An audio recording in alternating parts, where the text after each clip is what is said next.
First Kings 1 is probably not the passage that you were expecting to hear when you thought about David and Bathsheba. In fact, most of us, when we hear about David and Bathsheba, we're thinking about 2 Samuel 11, in which King David abused his social power to physically exploit Bathsheba.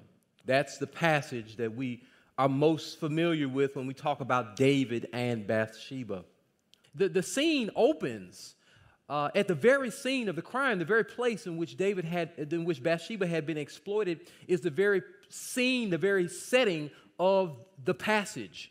It happens in King David's bedroom, but this time the man who had been strong, the man who had been physically strong and socially strong, is now weak. The very man who had stolen Bathsheba's agency now desperately needs Bathsheba's agency to fulfill his calling to appoint God's chosen kings. And she says, my king, my Lord doesn't even know it. Bathsheba's saying, but she said, man, you don't know what's going on. You don't even know what's happening in your own kingdom. Bathsheba at this point is the one with all of the knowledge.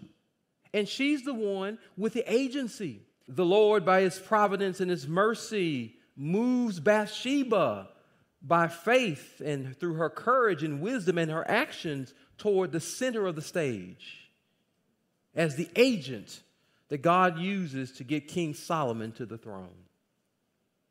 It's interesting because in the gracious providence of God, we see the last becoming first, the first becoming last. We see the weak becoming strong.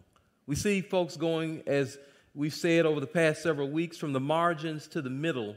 And in the gracious providence of God, Bathsheba, this person who had been a victim, goes from a king's victim to a kingmaker. What a reversal. One of these things is not like the other.